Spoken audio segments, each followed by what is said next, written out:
এক ছিল দূরের এক রহস্যময় জঙ্গল, যেখানে গাছের ঘন ছায়া আর পাতার মর্মর ধ্বনি প্রকৃতির গোপন কথা বলে। এই জঙ্গলের গভীরে লুকিয়েছিল অলৌকিক ঘটনা আর জাদুময় রহস্যের এক অদ্ভুত জগৎ। সেখানে একদিন ঘটল এমন এক কাহিনী যা মানুষের বিশ্বাস আর ভালোবাসার শক্তিকে নতুন করে জাগিয়ে তুলল। এই গল্প এক নাগরাজের রূপান্তর, এক পতিব্রতা নারীর অটল সংকল্প আর এক অসাধারণ মিলনের কথা বলে। এমন এক কাহিনী যেখানে ভাগ্য, ভালোবাসা আর জেদের সংঘাতে জন্ম নেয় এক অবিস্মরণীয় উপাখ্যান। চলুন ডুবে যাই এই রহস্যময় গল্পের গভীরে, যেখানে প্রতিটি মোড়ে অপেক্ষা করছে অপ্রত্যাশিত চমক। পুরানো সময়ের কথা। এক জঙ্গলে সাপুড়েদের একটি দল যাচ্ছিল। তারা একটি গাছের ছায়ায় বিশ্রাম করতে বসল। সেই গাছের কাছে সাপের একটি বিল ছিল। একজন সাপুড়ে বুঝতে পারল যে এখানে সাপ থাকতে পারে। সে তার সঙ্গীদের বলল, আমাদের এই বিল খুঁড়তে হবে। যখন সাপুড়েরা বিল খুঁড়ল, তখন তা থেকে একটি বিশাল কালো নাগ বেরিয়ে এলো।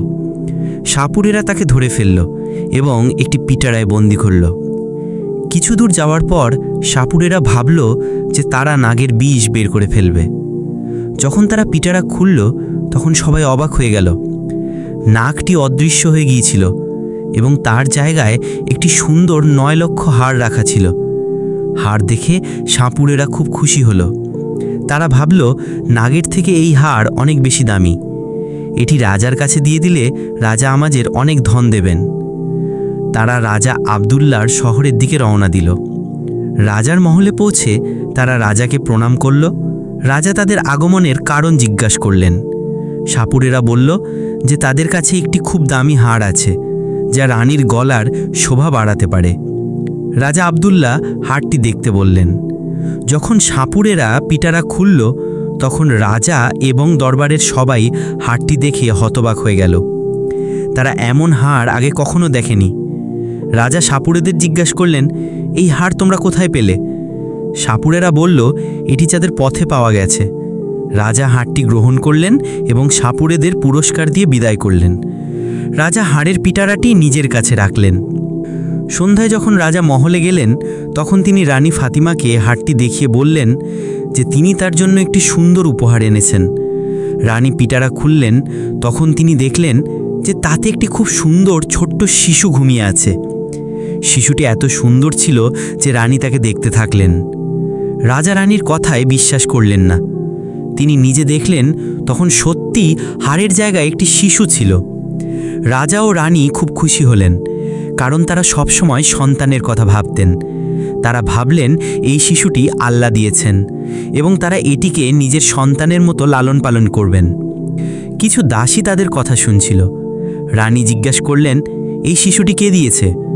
রাজা বললেন যে সাপুড়েরা একটি 9 লক্ষ হাড় নিয়ে এসেছিল, যা মহলে আসার পথে এই সুন্দর শিশুতে রূপান্তরিত হয়েছে। সেই দিন থেকে রাজা ও রানী শিশুটিকে নিজের ছেলের মতো লালন পালন করতে লাগলেন।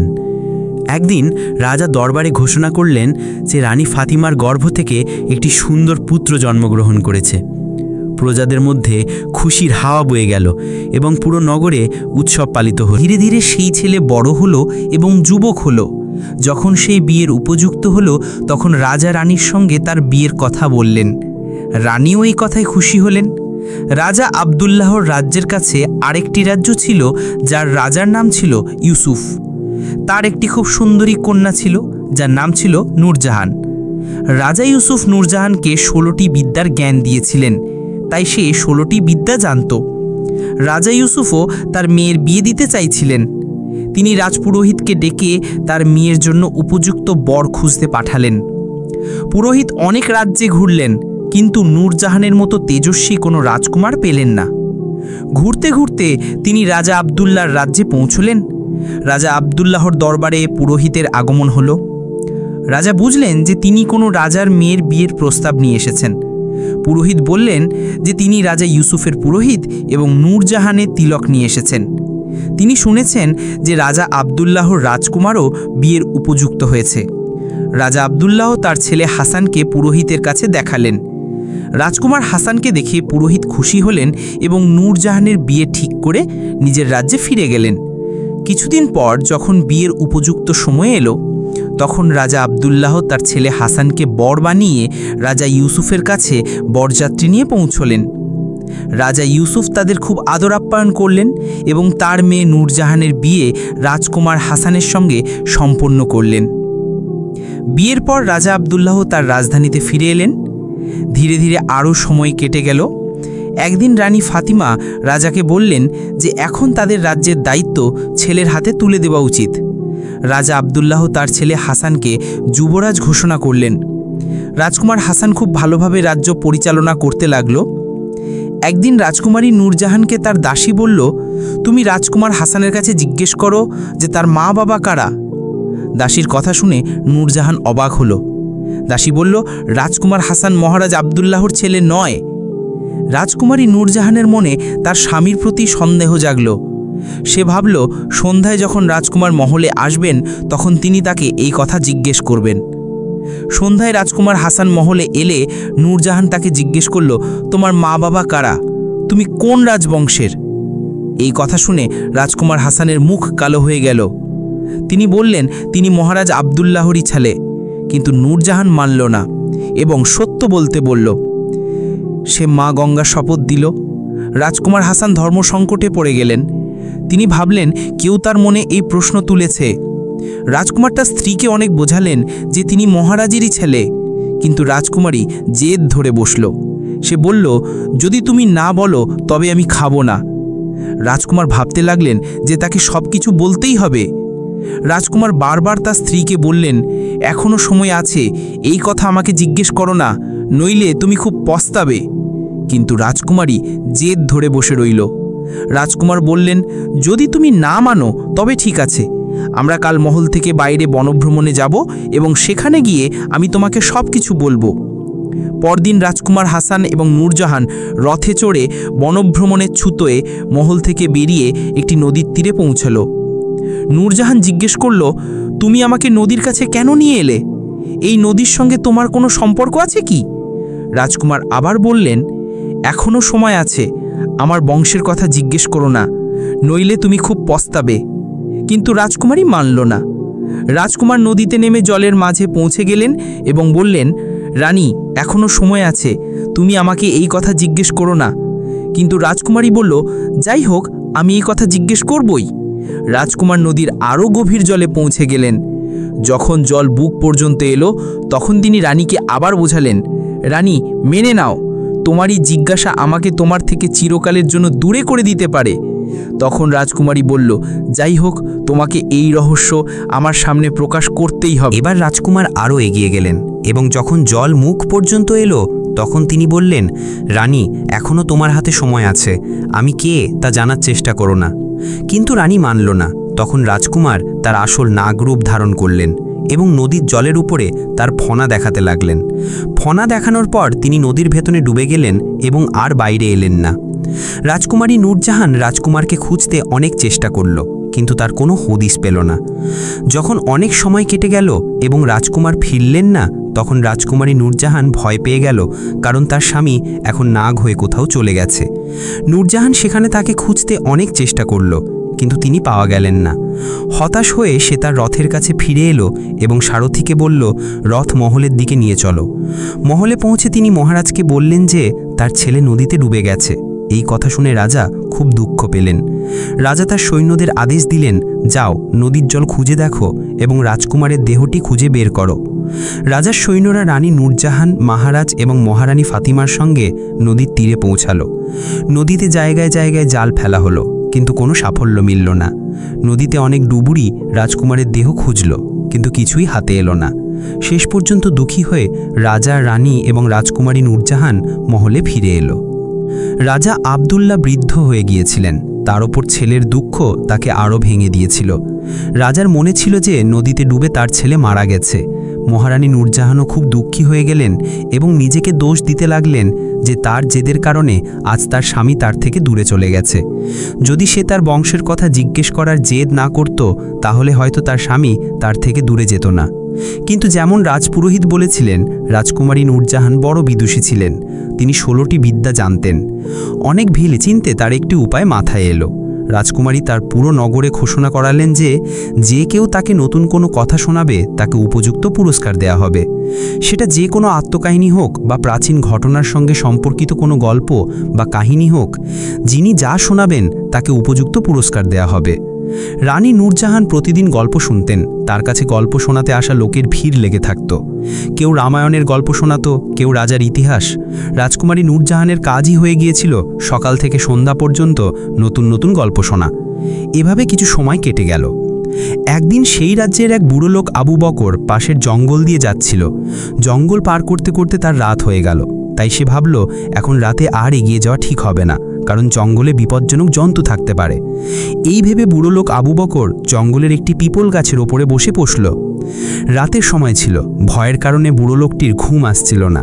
যখন রাত 12টা বাজল, তখন সে দেখল একজন ঝাড়ুদার এসে পুরো জঙ্গলে ঝাড়ু দিয়ে দিল। তারপর একজন জল ছেটানো লোক এলো এবং সব জায়গায় জল ছিটিয়ে দিল। এরপর সেখানে চেয়ার বসানো শুরু হলো। তারপর একটি সিংহাসন এলো। বুড়ো লোক আবু বকর পিপল গাছের উপর বসে বসে এসব দেখছিল। সে দেখল সেখানে একটি সভা শুরু হলো। বুড়ো লোক আবু বকর খুব ভয় পেল এবং ভাবতে লাগলো এসব কি হচ্ছে এবং এরা কারা? আজ তারা কি তাকে জীবিত ছাড়বে? সেখানে একের পর এক অদ্ভুত অতিথি আসতে লাগলো। তারা অদ্ভুত ছিল কারণ তাদের অর্ধেক শরীর সাপের এবং অর্ধেক শরীর মানুষের। ভয়ঙ্কর দেখতে নাগদের একটি দরবার সাজছিল। যখন সবাই এলো তখন সেখানে আরও 2টি সিংহাসন ছিল এবং কিছুক্ষণ পর নাগদের রাজা এবং তার ছেলে যুবরাজ এসে তাতে বসলেন। পুরো দরবার তাদের স্বাগত জানালো।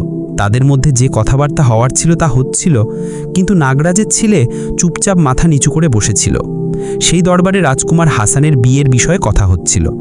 যখন রাজকুমার হাসানের বিয়ের কথা উঠল তখন সে মাথা তুলল এবং খুব দুঃখী হয়ে গেল। কিছুক্ষণ তাদের কথাবার্তা চলতে থাকলো, আর এদিকে বুড়ো লোক আবু বকর পিপল গাছের উপর বসে তাদের কথা শুনছিল এবং মনে মনে ভাবছিল এখানে কি বিষয়ে কথা হচ্ছে এবং এরা কারা। তার মনে হলো আজ সে তাদের হাত থেকে জীবিত বাঁচবে না। ভয়ে সে গাছের একটি ডালে চেপে শুয়ে রইল। 3-4 ঘন্টা পর দরবার শেষ হলো। সব অতিথি চলে গেল, কিন্তু নাগরাজ এবং তার ছেলে সেই পিপল গাছের দিকে এলো। তখন পিপল গাছের উপর বসা বুড়ো লোক আবু বকর ভাবতে লাগলো তারা তার দিকেই আসছে এবং মনে হলো এখন তারা তাকে জীবিত ছাড়বে না, কারণ তাদের জানা হয়ে গেছে যে সে এই গাছে বসে আছে। এই ভেবে বুড়ো লোক আবু বকর ভয় পেয়ে গেল। কিন্তু নাগপুত্র রাজকুমার হাসান পিপল গাছের শিকড়ের কাছে বসে কাঁদতে লাগলো এবং তার রানী নূরজাহানকে স্মরণ করতে লাগলো। এই সব কথা বুড়ো লোক আবু বকর শুনছিল এবং মনে মনে ভাবছিল এ তো এক বড় অলৌকিক ঘটনা। সে কি দেখছে? কিছুক্ষণ কেঁদে হায় নূরজাহান বলতে বলতে সেই নাগ সেখান থেকে চলে গেল। ধীরে ধীরে ভোর হতে লাগলো। যখন ভোর হলো তখন বুড়ো লোক আবু বকর গাছ থেকে নেমে এলো এবং শহরে ফিরে এলো। সে মনে মনে ভাবতে লাগলো যাই হোক, সে খুব কাছাকাছি আছে এবং রানী নূরজাহানও নতুন নতুন গল্প শোনেন। তাহলে কেন না গিয়ে এই কথা রানী নূরজাহানকে শোনানো যায়। এর বিনিময়ে রানী তাকে অনেক টাকা দেবেন এবং সে ধনী হয়ে যাবে। এই ভেবে বুড়ো লোক আবু বকর সেই জায়গায় পৌঁছল যেখানে রানী নূরজাহানের মণ্ডপ সাজানো ছিল, যেখানে রানী নূরজাহান প্রতিদিন গল্প শুনতেন। সেখানে একের পর এক বড় বড় বিদ্বান রানীকে গল্প শোনাচ্ছিল। কয়েক ঘন্টা অপেক্ষা করার পর বুড়ো লোক আবু বকরের গল্প শোনানোর পালা এলো। সে রানী নূরজাহানকে বলতে লাগলো, মহারানী, আজ আমি এক অদ্ভুত দৃশ্য দেখেছি। আজ আমি আপনাকে চোখে দেখা ঘটনা শোনাবো। রাতে যখন আমি জঙ্গল দিয়ে যাচ্ছিলাম তখন রাত হয়ে যাওয়ায় আমি জঙ্গলে আটকে যাই। রাত হওয়ায় আমি সেখানে থাকা ঠিক মনে করি এবং সেই জঙ্গলের একটি গাছে উঠে বসি। আমি ভোর হওয়ার অপেক্ষা করতে থাকি।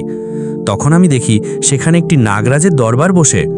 তাদের অর্ধেক শরীর মানুষের এবং অর্ধেক শরীর সাপের এমন অদ্ভুত প্রাণীরা সেই দরবারে এসেছিল।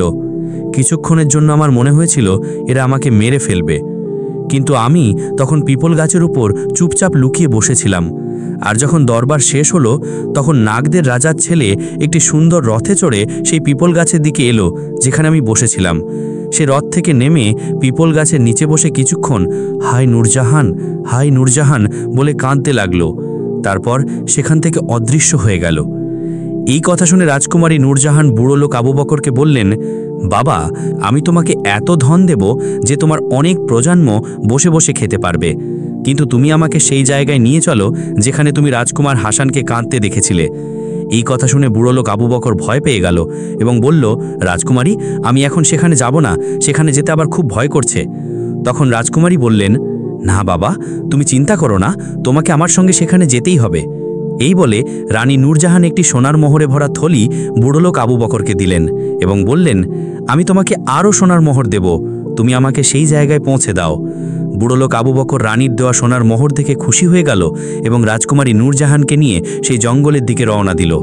কিছুক্ষণ পর সেই জায়গায় পৌঁছে বুড়ো লোক আবু বকর বলল, রাজকুমারী, আমি এই পিপল গাছের উপর বসে সবকিছু দেখেছিলাম। তখন রাজকুমারী বললেন, তাহলে বাবা, আমিও আজ তাকে নিজের চোখে দেখতে চাই। এভাবে বুড়ো লোক আবু বকর এবং রানী নূরজাহান সেই গাছের ওপর উঠে বসলেন এবং অপেক্ষা করতে লাগলেন। বন্ধুরা, সেই দরবারের অপেক্ষায় পুরো রাত কেটে গেল, কিন্তু সেখানে কেউ এলো না। সেই রাতে না কোনো দরবার বসলো, না কোনো না গেল। এখন রানী নূরজাহান বুড়ো লোক আবু বকরের উপর রেগে গেলেন এবং বললেন, বাবা, তুমি মিথ্যা বলেছ এবং এর জন্য আমি তোমাকে কঠিন শাস্তি দিতে পারি। তখন বুড়ো লোক আবু বকর বলল, না মহারানী, আমি কোনো মিথ্যা বলিনি, আমি জানি যে চোখে দেখেছি তাই আপনাকে বলেছি। তখন রানী বললেন, তাহলে আজ কি হলো? তখন বুড়ো লোক আবু বকর বলল, এটাও আমি জানি না যে তারা আজ কেন এলো না। বন্ধুরা, রানী নূরজাহান হতাশ হয়ে মহলে ফিরে এলেন। এদিকে বুড়ো লোক আবু বকর মনে মনে চিন্তিত হতে লাগলো যে সে রানীর সামনে মিথ্যাবাদী প্রমাণিত হয়েছে। বুড়ো লোক আবু বকর ভাবতে লাগলো, সেদিন কোন তিথি ছিল যেদিন জঙ্গলে দরবার বসেছিল। সে এই কথা জ্যোতিষীদের জিজ্ঞেস করল। তখন জ্যোতিষীরা বললেন, সেদিন পূর্ণিমা ছিল, চাঁদ পুরোপুরি উঠেছিল এবং এমন সময়ে কোনো কোনো জায়গায় দেবতাদের সেবা হয়, হয়তো তুমি সেই সেবা দেখে ফেলেছ। এখন বুড়ো লোক আবু বক্কর ভাবতে লাগলো, পরের পূর্ণিমায় সে রানীকে নিয়ে সেখানে যাবে। মহারানী ও বুড়ো লোক আবু বক্করকে বললেন, যদি তুমি আমাকে সেই দৃশ্য দেখাতে পারো তবে আমি তোমাকে অনেক বড় পুরস্কার দেব। এদিকে ধীরে ধীরে সময় কেটে গেল। যখন পরের পূর্ণিমার রাত এলো, তখন বুড়ো লোক আবু বক্কর মহলে পৌঁছে মহারানীকে বলল, মহারানী, আজ আপনাকে আমার সঙ্গে সেই জঙ্গলে যেতে হবে, আজ আমি আপনাকে সেই দৃশ্য দেখাবো। বন্ধুরা, মহারানী নূরজাহান এবং বুড়ো লোক আবু বক্কর জঙ্গলের দিকে রওনা দিলেন।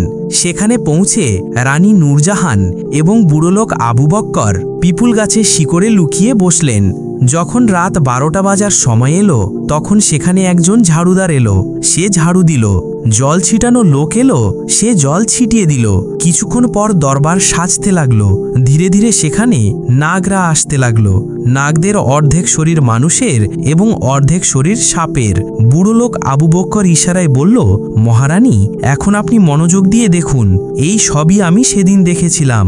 বন্ধুরা, রানী নূরজাহান সেই দৃশ্য খুব মনোযোগ দিয়ে দেখছিলেন। কিছুক্ষণ পর রানীর স্বামীও এলো, যিনি নাগরাজের ছেলে ছিলেন। তার অর্ধেক শরীর সাপের এবং অর্ধেক শরীর মানুষের। রানী তাকে দেখে তৎক্ষণাৎ চিনে ফেললেন এবং বলতে লাগলেন, এই আমার স্বামী। রানী ভাবতে লাগলেন, এখন তিনি তাকে কিভাবে ফিরে পাবেন। রানী সাহস করে ধীরে ধীরে সেই গাছের খোদস থেকে বেরিয়ে আসতে লাগলেন। এদিকে বুড়ো লোক আবু বক্কর ভয় পেয়ে গেল এবং রাজকুমারীকে বলল, রাজকুমারী, আপনি একটু অপেক্ষা করুন। 3-4 ঘন্টা ধরে সেই সভা চলতে থাকলো। যখন সভা শেষ হওয়ার সময় হলো, তখন সব নাগ সেখান থেকে চলে গেল। রাজকুমার হাসানও সেই পিপল গাছের কাছে এসে বসে কাঁদতে লাগলো। তাকে দেখে রানী নূরজাহান ভয় পেয়ে গেলেন, কারণ তার অর্ধেক শরীর সাপের এবং অর্ধেক শরীর মানুষের। নিজের স্বামীকে কাঁদতে দেখে রাজকুমারী থাকতে পারলেন না এবং শিকড় থেকে বেরিয়ে তার কাছে চলে এলেন। তিনি তার হাত ধরে ফেললেন। হঠাৎ রানী নূরজাহানকে সামনে দাঁড়িয়ে দেখে রাজকুমার হাসান ভয় পেয়ে গেলেন এবং বলতে লাগলেন, রানী, তুমি? তখন রানী বলতে লাগলেন, আমি তোমাকে খুঁজতে কত কিছু করেছি, কিন্তু এখন আমি তোমাকে কোথাও যেতে দেব না। এই কথা শুনে রাজকুমার বলতে লাগলেন, না রানী, অনেক সময় হয়ে গেছে, এখন তুমি আমাকে পেতে পারবে না। এখানে যেই সভা হয় তা আমার বিয়ের জন্যই হয়। আমার পিতা এই সভায় আমার বিয়ের প্রস্তাব রেখেছেন এবং যখন তৃতীয় সভা হবে তখন আমার বিয়ে ঠিক হয়ে যাবে। আর যখন আমার বিয়ে ঠিক হয়ে যাবে তখন বলো আমি কিভাবে তোমার সঙ্গে থাকতে পারি। আমাকে তো আমার এই স্ত্রীর সঙ্গে থাকতে হবে। তুমি তো আমাকে ত্যাগ করেছো।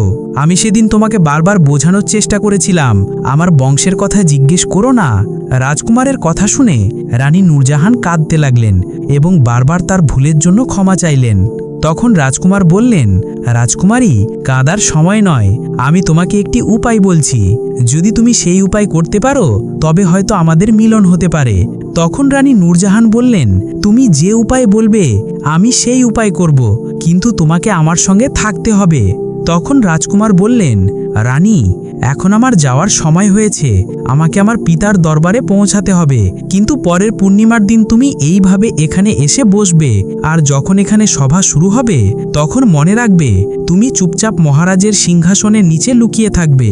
আর যখন আমার বিয়ের কথা হবে তখন তুমি সিংহাসনের নিচ থেকে বেরিয়ে মহারাজের সামনে গিয়ে দাঁড়াবে এবং আমাকে মহারাজের কাছে চেয়ে নেবে। যদি মহারাজ রাজি হন তবে আমি তোমার কাছে ফিরে আসব। এই বলে সেই নাগ সেখান থেকে অদৃশ্য হয়ে গেল। এদিকে মহারানী নূরজাহান এবং বুড়ো লোক আবু বক্কর শহরে ফিরে এলেন। তখন থেকে রানী ভাবতে লাগলেন তিনি রাজকুমারকে ফিরে পাবেন কিনা। এদিকে রাজা আবদুল্লাহ তার ছেলের দুঃখে দিনরাত দুঃখী থাকতেন। ধীরে ধীরে সময় কেটে গেল। মহারানী ভাবছিলেন এখন যাই হোক, পরের পূর্ণিমার দিন তিনি তার স্বামীকে ফিরে পাবেনই। এই ভেবে রানী গল্প শোনাও বন্ধ করে দিলেন। ধীরে ধীরে সময় কেটে গেল। যখন তৃতীয় পূর্ণিমা এলো তখন রানী ভাবছিলেন আজ যাই হোক, তিনি তার স্বামীকে নিয়েই ফিরবেন। তিনি বুড়োলোক আবু বক্করকে নিয়ে সেই পিপল গাছের কাছে পৌঁছালেন। সেখানে দুজনে পিপল গাছের শিকড়ে লুকিয়ে বসলেন এবং সভা শুরু হওয়ার অপেক্ষা করতে লাগলেন। এদিকে রাত 12টা বাজতে দরবারের প্রস্তুতি শুরু হলো। চেয়ার বসানো হলো এবং রাজার সিংহাসন এলো। রানী পিপল গাছের খোদল থেকে বেরিয়ে সিংহাসনের নিচে লুকিয়ে গেলেন। বড় বড় শরীরের নাগরা এসে বসতে লাগলো। কিছুক্ষণ পর রাজকুমারের পিতা, যিনি নাগদের রাজা ছিলেন, তিনিও এলেন। রাজকুমার হাসানও এসে বসলেন। দরবার শুরু হলো। তাদের মধ্যে কথাবার্তা হতে লাগলো। কিছুক্ষণ পর রাজকুমার হাসানের বিয়ের কথা শুরু হলো। যখন রাজকুমার হাসানের বিয়ের কথা উঠল তখন রাজকুমারী নূরজাহান সুযোগ পেয়ে সিংহাসনের নিচ থেকে বেরিয়ে রাজার সামনে হাত জোড় করে দাঁড়িয়ে গেলেন। হঠাৎ একজন নারীকে সেখানে দেখে পুরো সভা হতবাক হয়ে গেল। তখন নাগরাজ বললেন, তুমি কে? আর এই নির্জন জঙ্গলে মাঝরাতে তুমি এখানে কেন এসেছো? তোমার কি মৃত্যুর ভয় নেই? আমরা নাগ এবং নাগরা কতটা বিষাক্ত হয় তা তুমি জানো না? তারা তোমাকে ছাড়বে না। এই কথা শুনে নূরজাহান বলতে লাগলেন, মহারাজ, আমার ভয় কিসের? আমি তো আপনার পুত্রবধূ। রাজকুমার হাসান আমার স্বামী। আপনি বিশ্বাস না করলে তাকে জিজ্ঞেস করুন, তার সঙ্গেই আমার বিয়ে হয়েছে। যখন মহারাজ রাজকুমার হাসানকে জিজ্ঞেস করলেন, রাজকুমার এ কে? তখন রাজকুমার হাসান তার পিতাকে পুরো কাহিনী শোনালেন এবং বললেন, পিতাজি, একদিন আমাকে কিছু সাপুড়ে ধরে ফেলেছিল এবং পিটারায় বন্দি করে নিয়ে যাচ্ছিল। তখন আমি তাদের হাত থেকে বাঁচতে 9 লক্ষ হাড়ের রূপ ধারণ করেছিলাম। সেই সাপুড়েরা 9 লক্ষ হাড়টি মহারাজা আবদুল্লার কাছে দিয়ে দিয়েছিল। আমি ভেবেছিলাম রাজা আবদুল্লার কোনো সন্তান নেই, তাই আমি কেননা রাজার কাছে ছেলে হয়ে যাই, তাই আমি আমার মায়া দিয়ে ছেলে হয়ে গেলাম এবং বহু বছর মহারাজের রাজমহলের সুখ ভোগ করেছি। মহারাজ আমাকে তার ছেলের মতো লালন পালন করেছেন এবং এই সুন্দরীর সঙ্গে আমার বিয়ে দিয়েছেন। কিন্তু একদিন জেদ করে এই সুন্দরী আমার বংশের কথা জিজ্ঞেস করলো, তুমি কোন বংশের? আমি তাকে অনেক বোঝানোর চেষ্টা করেছিলাম, কিন্তু সে মানেনি। আর যখন সে মানল না তখন আমি তাকে আমার জায়গায় নিয়ে গেলাম এবং সেখানে পৌঁছে আমি আমার আসল রূপে এসে গেলাম। তারপর আমি আমার পরিবারের কাছে ফিরে এলাম। এই কথা শুনে নাগরাজ বললেন, দেবী, এ কি সত্য বলছে? তখন রাজকুমারী নূরজাহান বললেন, হ্যাঁ মহারাজ, এমনই হয়েছিল। আমার বিয়ে সঙ্গেই হয়েছিল। তখন তার পুরো শরীর মানুষের ছিল। নূরজাহানের কথা শুনে নাগরাজ তার ছেলেকে তিরস্কার করলেন। প্রথমে তুমি আমাদের ঐতিহ্য ভেঙে জমিনে বিয়ে করেছ এবং তারপর তুমি এই নারীকে ফেলে আমাদের কাছে ফিরে এসেছ। তুমি এই অপরাধ করেছ। এখন আমি তোমাকে শাপ দিচ্ছি যে যতদিন এই নারী বেঁচে থাকবে ততদিন তুমি জমিনে থেকে তার সঙ্গ দেবে। তাকে ফেলে যেতে পারবে না। তাকে তোমার স্ত্রী হিসাবে রাখতে হবে। আর যে রাজার তুমি ছেলে হয়েছিলে সেই রাজার রাজ্যও তোমাকে চালাতে হবে। সেই রাজার সেবা করতে হবে। যতদিন সেখানকার কাজ শেষ না হয় ততদিন তুমি আমাদের সঙ্গে নাগলোকে ফিরতে পারবে না। এখন তোমার বিয়ে হবে না। বন্ধুরা, নাগরাজ এই শাপ দিয়ে নূরজাহানকে তার স্বামী ফিরিয়ে দিলেন। রাজকুমার হাসান এখন তার আগের রূপে ফিরে এলেন। তারপর রানী নূরজাহান এবং রাজকুমার হাসান নাগরাজের কাছে মাথা নত করে আশীর্বাদ নিলেন এবং তার স্ত্রীকে নিয়ে রাজমহলের দিকে রওনা দিলেন। রাজকুমার হাসান হাসান তার নগরে ফিরে এলেন এবং সেখানে পৌঁছে দেখলেন ছেলের দুঃখে মহারাজের অবস্থা খুব খারাপ হয়ে গেছে। যখন রাজকুমার হাসান মহারাজের কাছে পৌঁছালেন তখন মহারাজ তার ছেলেকে দেখে খুব খুশি হলেন। তিনি মনে করলেন যেন তার সব রোগ তাকে ছেড়ে চলে গেছে। পুরো রাজমহলে খুশির উৎসব হলো। রাজা সাহেব পুরো শহরে খবর পাঠালেন যে তার রাজকুমার ফিরে এসেছে।